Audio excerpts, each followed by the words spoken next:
A day I'll never forget. Each generation has their days they won't forget. Heck, I'll even go back a little further with the Kennedy assassination. That's how old I am. That's another one of my days I won't forget. I was actually a teacher here at Lafayette, and I remember very vividly I had gone upstairs to get a Diet Coke out of the vending machine, and I had heard people in the hallway, because this was still early in the morning, I had heard people in the hallway say that there had been a plane crash in New York City. And so I went immediately down to where our production center is now, where there were a lot of TVs in that room, to find out what was going on. And at the time when I went to find out, that's when the second plane hit. And I just remember being really frozen in this moment of disbelief.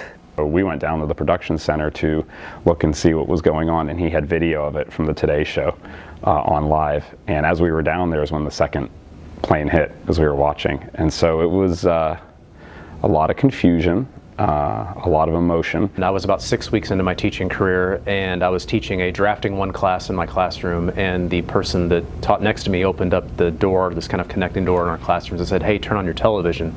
And I looked at him like confused, and he said, "Just trust me, turn on your TV."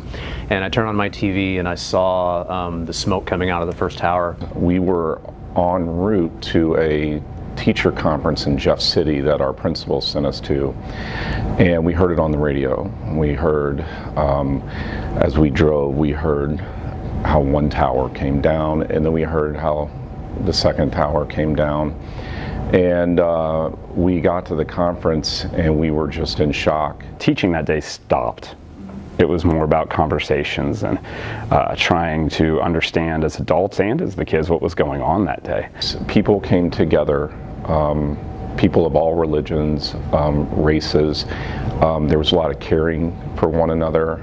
I remember the amount of flags that came out on the fronts of people's houses. That was one thing I did notice in neighborhoods. All the flags that started flying, the patriotism, the nationalism that happened all of a sudden. Yeah, you messed with us, it's time to mess back. I definitely saw patriotism go up. We had a lot more shirts that had American flags on them than I remember prior to that time. So I think we, tried to do a good job of looking to what was good about the people who were in that terrible, terrible moment. It has left an appreciation for the people that serve both home and abroad, and for just the power of togetherness in our country and what that really means for all of us. That really united our country for all the wrong reasons, but we came together at the right time to be supportive all across. I also remember that evening driving home,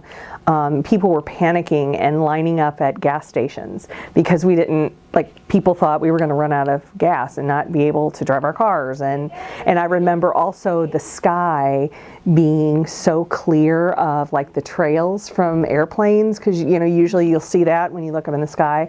And the sky was so blue and so clear that day. And I thought, is this our new normal, of just the living in this cloud of fear and people panicking and things just not ever feeling calm. Mm-hmm. I was afraid of not feeling calm again. I remember when they shut all the airlines down during mid-morning, I had a lifetime class and we were playing golf outside, and Parkway West is kind of close to the airport, and once you heard I was so used to hearing the airplanes go back and forth in the sky, and then it was just totally you could hear a pin drop. I remember that night standing in my front yard and looking up in the sky and hearing total silence.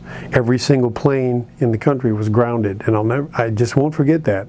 And I was outside with one of my puppies, and I looked up and didn't see a plane in the sky, no matter how hard I looked. And just about that time, a fighter from Scott Air Force Base flew over. The only planes allowed were military aircraft, and there again you have that thought, this changes everything. Unfortunately, it's a piece of history that our country will always have, because it was a horrific event, And you know, the class of 2020, when they graduate, you know, they weren't even alive back then. So it's you know, it's just like another piece of history that you hope that people learn from it and build on it, and then become better from it. When you can help students see that you go beyond the death toll and you actually get into the personal stories, kids, they get the gravity of it for sure.